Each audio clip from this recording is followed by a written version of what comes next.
नमस्कार मित्रों, हाजिर हूं मैं पंडित ब्रजेश वशिष्ठ आज एक ऐसे विषय को लेके जो रियल में बहुत आहत किया है और ये पूरे भारतवर्ष के लोगों को बहुत आहत किया है। अभी तक आप समझ चुके होंगे कि हम बात करेंगे आज सुशांत सिंह की, एक एक्टर जो बहुत स्ट्रगल करने के बाद अपनी उस मुकाम को पा चुका था जिसे हर एक्टर अपने सपने में सोचता हो। इतना सब कुछ होने के बाद आखिर क्या परिस्थितियां घटी कि उन्होंने सुसाइड का फैसला किया होगा। ऐसी कौन सी मानसिक स्थिति हुई जिसकी वजह से सुशांत सिंह राजपूत ने आत्महत्या की।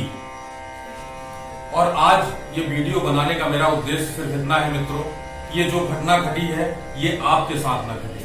आप अपने ग्रहों को जान लीजिए और ऐसी विषम परिस्थितियों में कुछ उपाय है उसको जान लीजिए जिससे ये घटना हमारे किसी प्रिय और जो हमारा प्रिय न हो, जिसे हम नहीं जानते हो, सर्वे भवन्तु सुखिनः, किसी के साथ भी न घटे, क्योंकि ये अत्यंत कष्टदायक होती है और इससे बढ़कर कोई पाप इस धरा पे नहीं होता। खैर, अब हम आगे बढ़ते हैं।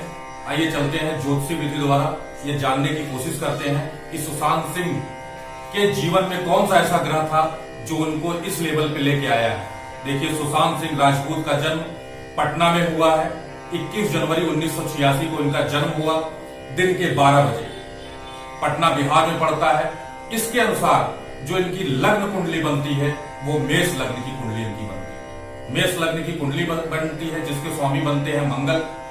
और मेष लग्न की कुंडली अनुसार जो इनका 7th हाउस होता है उसमें बैठा हुआ है मंगल और केतु। 7th हाउस की चर्चा हम इसलिए कर रहे हैं क्योंकि मंगल यानी लग्न जाके 7वें भाव में बैठा है। जातक को मंगलिक भी हल्का सा बनाता है। मंगल के साथ केतु की युति ये दर्शाता है कि 7वें भाव में अंगारक दोष उपस्थित होगा। द्वितीय भाव में इनके बैठे हुए हैं चंद्रमा। वृष राशि में चंद्रमा बैठा है और चंद्रमा उच्च का है। इनके 8वें भाव में शनि बैठे हैं। किसमें बैठे हैं? वृश्चिक राशि में बैठे हैं। और इनके कार्य क्षेत्र में गुरु, सूर्य, बुध और शुक्र बैठे हुए हैं। कार्य क्षेत्र यानी कार्य क्षेत्र को अगर देखा जाए तो कार्य क्षेत्र देखा जाए तो गुरु और सूर्य यानी दोनों, इनका यश बढ़ेगा, इनकी कीर्ति बढ़ेगी। बुध और शुक्र यानी लक्ष्मी नारायण योग है। शुक्र दर्शाता क्या है? एक्टिंग, संगीत, कलाकारी। इस चीज को शुक्र दर्शाता है, यानी जिस फील्ड को इन्होंने चुना था ये अपने कार्य अनुसार ही इन्होंने चुना था। और जैसे जैसे इनकी स्थिति बढ़ती गई वैसे वैसे इनका स्टारडम बढ़ता गया और सूर्य इनको यश देता गया और इनकी कीर्ति फैलने लगी। अगर इनकी कीर्ति फैलने का कारण देखें तो चूंकि सूर्य है तो सूर्य जहां ऊर्जा होती है और इनको जो मौका मिला, अगर मूवी का तरह देखा जाए तो वो महेंद्र सिंह धोनी के हिसाब से बना। तो महेंद्र सिंह जो धोनी थी वो म से शुरू होती है और म से सिंह राशि बनती है जिसका स्वामी भी सूर्य होता है। आप यहां से अंदाजा लगा सकते हैं कि सूर्य इनके जीवन में कितना अहम है। मित्रों, अब आते हैं इनकी कुंडली पे। 7th हाउस की हमने चर्चा की थी। 7th हाउस में इनके अंगारक दोष बैठा है और 7th हाउस जो होता है वो पत्नी का होता है या जिससे हम बहुत नजदीक होते हैं उसका होता है। अंगारक दोष कहां बना? पत्नी के भाव में बना और मंगल बैठा। मंगल क्या है? जीवन का इनके स्वामी बनता है। 7वें भाव में केतु के साथ अंगारक दोष लगाया, यानी इनके जीवन में जो घटना घटेगी वो घटेगी किससे? इनके ही पत्नी के कारण। अब हो चुका था, क्योंकि शनि जब इनका चंद्र कुंडली खोलेंगे तो आप देखेंगे 7वें भाव में शनि बैठा हुआ है और शनि तलाक कारक होता है। ठीक है, पत्नी से इनका अलगाव हुआ, लेकिन इनका जो पत्नी कहते हैं दाम्पत्य सुख जो होता है वो हमेशा डिस्टर्ब करता रहा और वो हमेशा अंगारकाय रहा। केतु हृदय का मालिक होता है। जरूर और निश्चित तौर पे ये जिससे जुड़ते थे उससे कायदे से जुड़ते थे और उसकी वो चीजें बर्दाश्त नहीं कर पाते थे जहां भी इनको थोड़ा भी ये लगता था कि ये व्यक्ति मुझे धोखा देगा।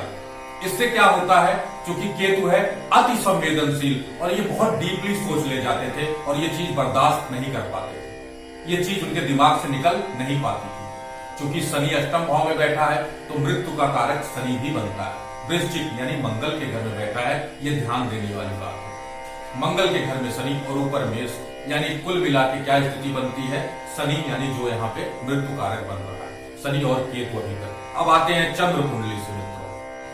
चंद्र कुंडली के अनुसार मित्रों अगर देखा जाए तो लग्न में ही चंद्रमा है, वृष राशि में उच्च का है, तो यानी कलाकारी के क्षेत्र में और जो इन्होंने जिस क्षेत्र में ये थे उसमें जाहिर सी बात है ये स्टार की तरह चमकेंगे। मित्रों, इसी के साथ इनके द्वितीय भाव में मिथुन राशि बनती है जिसके स्वामी बुध है, और बुध इनके भाग्य भाव में बुध और शुक्र का मिला के मैं चंद्र कुंडली अनुसार अब व्याख्या करने जा रहा हूं। लक्ष्मी नारायण योग बना रहे हैं मित्रों। इनके सप्तम भाव में चंद्र कुंडली अनुसार, यानी जो इनकी राशि है उसके अनुसार इनके सप्तम भाव में वहां पे बैठ गए हैं शनि, जहां पे लग्न में मंगल और केतु थे। तो शनि हमेशा तलाक कारक होता है। आप सब जानते हैं कि इनके पहले पत्नी से इनकी स्थिति क्या होती है। 6th हाउस, जिसमें अगर मैं इनकी राशि अनुगत चलता हूं तो इनका जो छठवां भाव है उसमें मंगल और केतु बैठा हुआ है।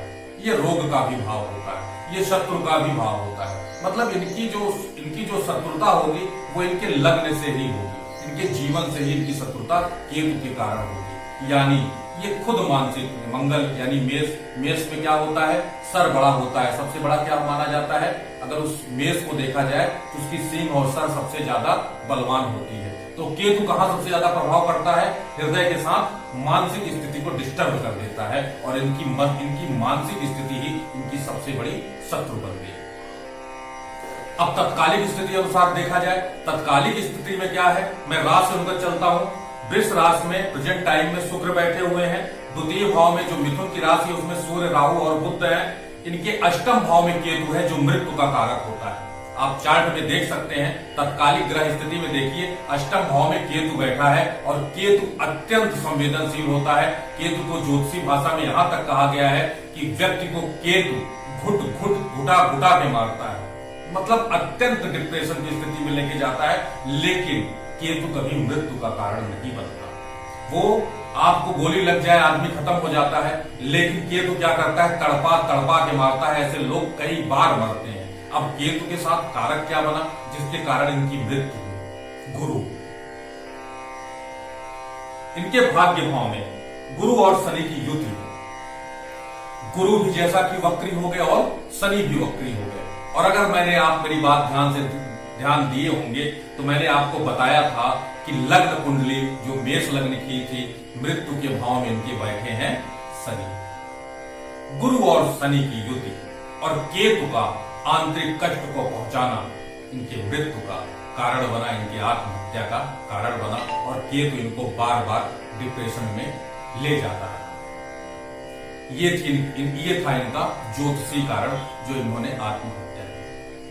अब आते हैं राहु की स्थिति। राहु इनके हमेशा अगर देखा जाए तो चंद्र कुंडली में, जो मैं इसकी बात नहीं कर रहा हूं, ऊपर चंद्र कुंडली देखिएगा 12वें भाव में था।